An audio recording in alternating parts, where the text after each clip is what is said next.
Ladies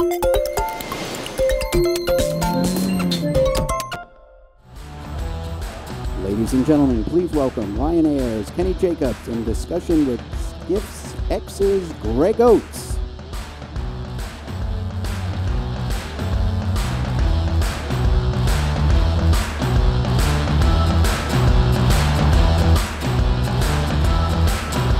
All right, well, thanks, Kenny, for joining us today. Hi, Greg. Everyone, this is Kenny Jacobs, CMO of Ryanair. A lot's been happening with your airline. I mean, I remember when it was kind of this scrappy startup, disrupting the hell out of the skies over Europe. You know, there's so much media. Now, in 2016, you carried more international passengers than any other airline.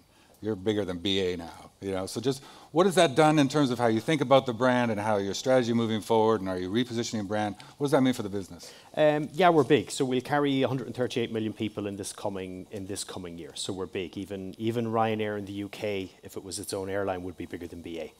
So we don't talk about it that much because we're just focused on how do we keep on growing. Part of that entrepreneurial fighting spirit we want to keep. So we don't want Ryanair ever to be boring. We don't want Ryanair ever to seem like Europe's biggest airline, even though it is already Europe's biggest airline. We're lean, we're mean, everybody gets stuck in, everybody rolls up their sleeves. And if anyone here spends time in our head office, you would say, yeah, this feels more like a startup airline than Europe's biggest airline. And we like that.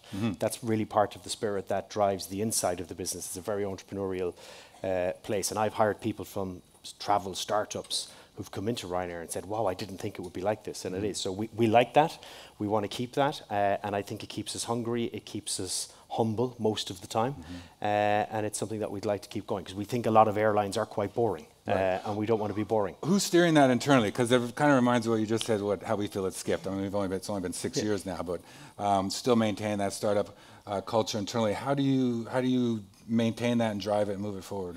I mean, I'm there 5 years, and it was there when I arrived. You have to evolve it. So the Ryanair of now compared to 5 years ago has also changed quite a bit. 5 years ago, we didn't have an app. We didn't use or gather customer data. Now we're pretty good at all of that stuff and a bunch of other things.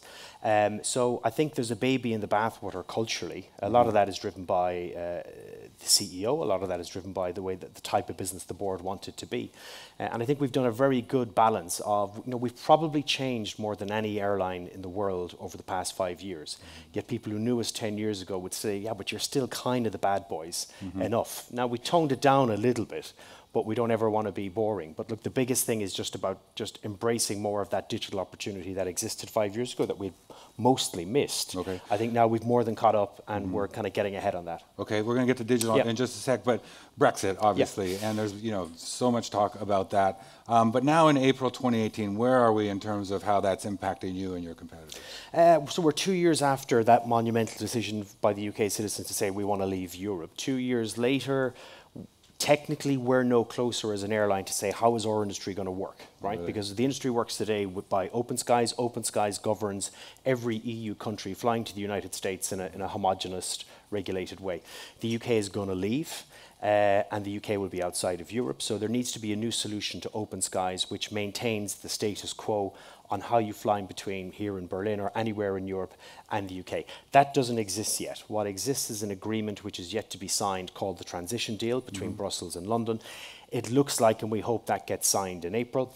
All that does is buy more time. That buys 21 more months up until January 2021 for the UK and for Europe to hammer out a new deal and a new permanent deal for Open Skies. So it's a Band-Aid? It's a Band-Aid for now, and it doesn't mean everybody can say, okay, yeah, that's fine. They still need to work on a new deal for Open Skies. If they don't work that out, or if they don't sign this transition deal, it means that technically you won't be able to fly between non-EU and EU, meaning London to Brussels or London to even Dublin in April of next year. So we're not saying the job isn't done yet. We still are saying they need to sort this out. They need to sign it. Signals look positive that they're going to sign it, and all that is a Band-Aid, as you put it. They still need to figure out a long-term deal. So I was reading that you might be putting a caveat on tickets by September if something's not hammered, but it sounds like that won't happen. The caveat saying that, this ticket might not be valid by the time you fly, but that is not going to Yeah, happen? if the indications are that it's going to be signed in October, then we'll look at it. But we will probably still consider, and I would say, yeah, we're still going to put that caveat on the tickets that this flight will be subject to the regulatory environment allowing it to take place. There's an interesting flip US side as well, because remember, Open Skies was about making it simple to fly from Europe to the US. When the UK leaves Europe, they're also going to need to hammer out a deal with the US on how you fly between the UK and the US. And I think with Donald Trump in the White House, that's not going to be straightforward also.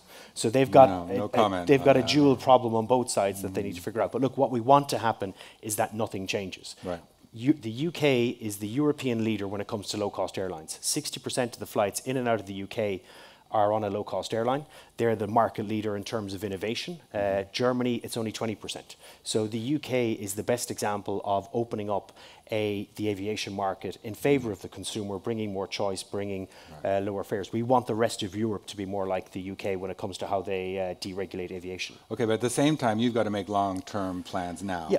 And you don't know what's happening in the next year. And so I understand that, or I've read that you are not necessarily pivoting away from the UK, but maybe not looking at growth there. So where do you see growth in the next 2 to 3 years? Yeah, we and other airlines have, I think we've pared back the growth rates that we've been seeing in the UK market over the past 2 years since the referendum decision. Now, then when you look at the rest of Europe, the options are endless, right? And remember, we're an airline. Our assets are very movable, right? So even if you don't see a base or you don't see a market performing, you can pretty much quickly move into where you think the best opportunity is. And we've seen that big time over Europe in the past 2 summers. You know, a lot of Europeans traditionally, and Germans more so than anybody else, would have gone to Turkey. There were some terror attacks in Turkey, and all of that demand then shifted to Spain. Spain had the best ever summer last year and the year before for tourism. Now people are starting to go back to Turkey. So I think taking a longer term view, the Spanish market will continue to grow strongly, so will Portugal. I think demand is going back into Turkey and into Greece big time. Scandinavia is an opportunity.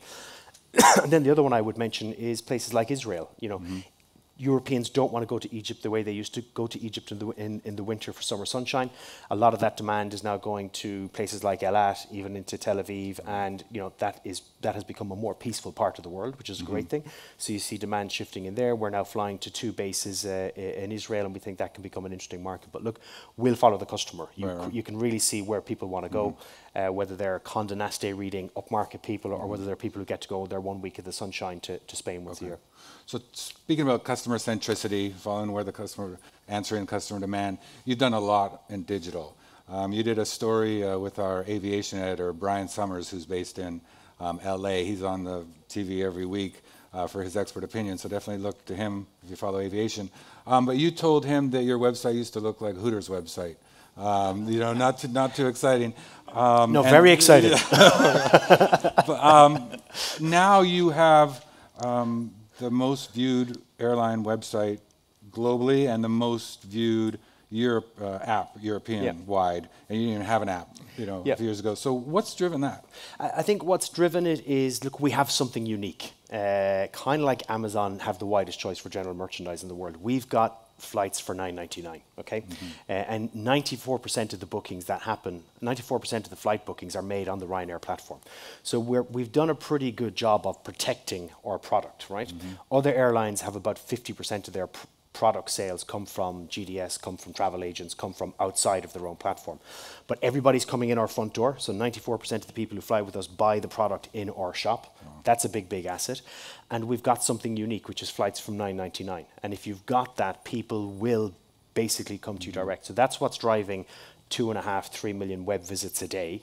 And I think the second thing is we've moved very quickly in the past 5 years. But like when I started, we didn't have these big investments in digital. So I didn't have to knock anything down. We just had to build something from scratch. So you're not fighting legacy systems? No, we're not fighting legacy systems. You talk to anyone who works in the airline business, they're saying, I know I need a better website, I know I need a better app, but we've got all this old plumbing that we can do nothing about. We just didn't have the old plumbing. So we were able to build very quickly and move very quickly, and that's why we've now got 32 million people on the app. That's why we've got 42 million people with a My Ryanair account, and we've moved very, very quickly. We're not building from scratch. Trust me, we sit around in the digital part of the office and we're like, okay, we like this, we like this, we like this from Southwest, we like this from Amazon, we like this from ASOS, and we move very, very quickly. And we do everything in-house. We don't have consulting firms or technology firms that can give you ideas but can also hold you back because you have to move at their pace. So I think that's why we've moved so quickly. That's why we've got so many visits, because we've got a unique product. We don't spend a cent with Google, and we don't intend to. We don't want anybody to sell our product other than ourselves. And that's what drives 94% of 138 million bookings this year being made directly on our platform. That's where all the eyeballs are. That then gives us the opportunity to monetize and cross-sell people into hotels, Well, let's talk about that, all those because other now products. you've established a platform, Yeah. you created a platform, now you're starting to build on top of it, layer in all these Yeah. different products. Ryanair Rooms is probably the biggest initiative you're doing, right? Yeah, and that's the most exciting one for the past 6 months, and I think it will be for the next 6 months. And we look at that as becoming a separate brand within Ryanair Group, and that's simply going to be a disruptor. I think that hotel space is ripe for disruption. If you and I are going to Barcelona this weekend and we're staying in the Marriott Hotel, it's about the Marriott Hotel. That's the brand I want to stay with. I know Barcelona. I don't care whether I get the Marriott at Booking.com, Expedia, Kayak, or Ryanair Rooms. Okay, if it's 150 euros a night for 3 nights, that's 450 euros hotel stay. We'll give you 10% back, so 45 euros in travel, in flight vouchers. That 45 euro flight voucher is more than the price of an average Ryanair flight. So it's almost stay a weekend, book the exact same hotel. And I don't think anyone has any loyalty to any of these websites. You just want the right hotel for you. Sometimes you want the branded hotel. You don't care which website you get it from. But if you book it on Ryanair, you get a free flight. And that's even if you just stay a weekend. If you're a family booking your 2-week holiday, you could get 4 free flights. So this is a really compelling proposition that I think is quite disruptive in this space. So that, I think, is the most exciting initiative that we've had for the past 6 and the next 6 months. Why aren't other airlines doing that? I think other airlines won't have the same scale that we have. Other airlines haven't got the inventory of hotels that we've put together, and we want to put more to it. But other than that, there's nothing stopping them other than their own ambition. Interesting.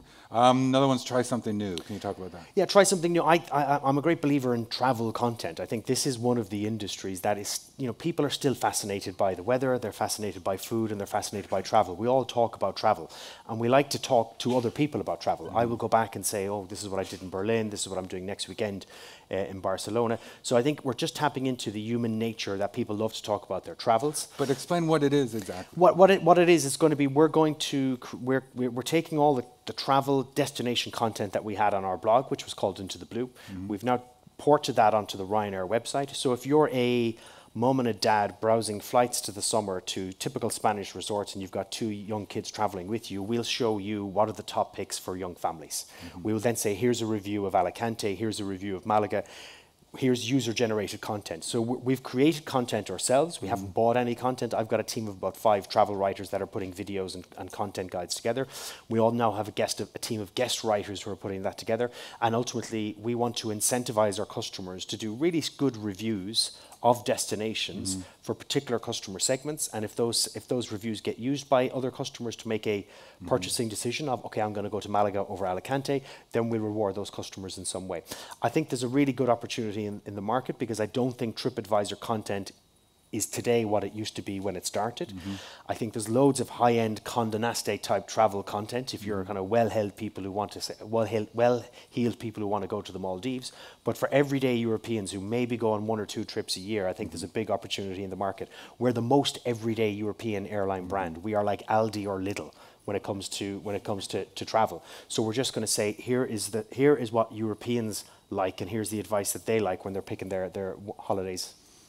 Okay. Content's not easy, though, but the fact is you're going back to your scale, user-generated model, this kind of thing to really drive engagement. Definitely. Content is not easy. It's easier selling hotels and flights than it is kind of creating something with content. You're absolutely right. But look, we'll persevere. We'll stick with it. I think content is special when you get users and your customers creating the content. We then want to augment that with our own content, and it takes more time. But I think if you get it right, I think it's a really interesting piece to add to the mix. We've got a great platform. We've got the cheapest flights in the world, not just Europe. We've got all those eyeballs, but for those eyeballs that want to make a more considered purchase, content and supporting customers to say, pick this place over this place, I think it's going to be a really interesting move in the next couple of years. Okay. And it will also just create stickiness. Yeah. Another thing that you're interested in and is new is your environmental policy. I remember sitting with someone in your position with SAS 10 years ago, and they said they wanted their pilots to start taking off with less power and starting to decline slower to save. So this has been a conversation in the aviation industry for. What do you bring to that conversation? This is a big and exciting conversation that's quite new for us, because I think everyone around the world says airlines and the environment bad. I think then when you start to look at the airlines, people probably think, yeah, the Scandinavians, they're really green. They recycle all their rubbish. Germans and Scandinavians would probably be the greenest airlines. And the answer is they're probably closer to the other end of the spectrum. How green you are as an airline comes down to one simple metric, which is what is the CO2 per passenger kilometre travelled, okay? That formula is driven by your load factor. It's driven by how old your aircraft are. It's driven by, do you do point-to-point or do you do hub flying? And what you just said, how do you actually fly the aircraft? We actually are the greenest airline in the world on a CO2 emissions per passenger KM basis because we've got the youngest fleet in the world. We've got the youngest fleet in the world for two reasons. We're the fastest growing airline, and secondly, because we're low-cost mean bastards and we want to have young aircraft. We want to have young aircraft because they're cheaper to maintain and because the engines use less fuel. And the third reason is we've got the highest load factor. Lufthansa or BA hate having a load factor above 85% because they like to have empty seats peppered throughout the aircraft. Our load factor is 96%. Really? So it's a combination of the young fleet, the way we fly, but more so the load factor is creating the CO2 per passenger kilometre being the lowest. We want to talk about this a bit more. We want to celebrate this a bit more, and the ratio is only going to get better because we're going to, any old aircraft, and our average aircraft is about 7 years old. The average BA aircraft is over 20 years old. So it's using more, just like a car, it's using more fuel, it takes more maintenance. And we've got 240 aircraft joining the fleet in the next year. So that average 7 years will come down to about crazy. 5 years. We got, interesting. Let's ask some questions here. What about long-haul flights and competing with Norwegian? Yeah, we're already competing with Norwegian when it comes to short-haul. Are we going to do long-haul? No, we're not going to do it ourselves. We will feed the long-haul operations of others. We're already doing that with Europa out of Madrid and Spain.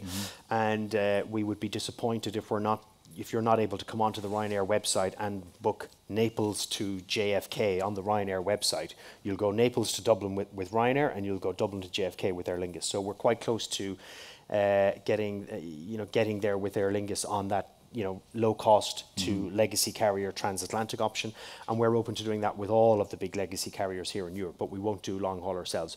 We're 15% of the market here in Europe. We'll grow to about 20% in the next 5 years. Right, there's still plenty to go for. Even here in Germany, we're only 8% of the German market. Now, 4 years ago, we were 2%. Right. Now, this past year, Frankfurt has been our fastest growing base in all of Europe. Over the past 3 years, Berlin has been our fastest growing base in all of Europe. Just this morning we announced Düsseldorf as our latest base in Europe. So plenty to go for when it comes to short haul flying in Europe. And the backdrop for the next 3 years is that more European airlines are going to go out of business. That's just going to happen because aviation fuel is about $75 a barrel. Right. Ryanair Labs, what is that? Ryanair Labs is all of our technical people and all of our digital marketing people put together in 3 locations. One is Dublin, one is Wrocław in Poland, and one is Madrid. That's the 3 centres where we have these people. We have 3 because we started in Dublin, but you couldn't get talent and keep talent because it's a very, very hot market. We then moved to Wrocław, which is more technical than it is digital, and now we've got Madrid, which is more digital than it is technical. And that goes back to that original question about how do you maintain that innovative culture inside. We're talking with Accenture later today about it's not just about digital transformation, but cultural transformation. The labs tie into that too. Yeah, labs is where all those people are. They're offices that are cool, they're interesting. We're competing with Google, we're competing with every airline, we're competing with every retailer for the best technical and digital talent. So that's what we've got to do to get that talent to kind of fulfill the plan that we have. We are philosophically believers in just doing it ourselves. We don't want to work with partners because I think it could slow us down. And also for the reason that we're not saying, we want what JetBlue have. We're not saying that. We don't want that. We don't want what Southwest have. We don't want what Lufthansa have. We want to create something unique. Right, you're cherry picking from we're cherry picking, and more of the cherry picking now comes from retailers than other airlines. Interesting. That's a whole other discussion. All right, well, I think we're good. Kenny, inspiring. Thank you for joining us. Great. Thanks, Greg. Thanks.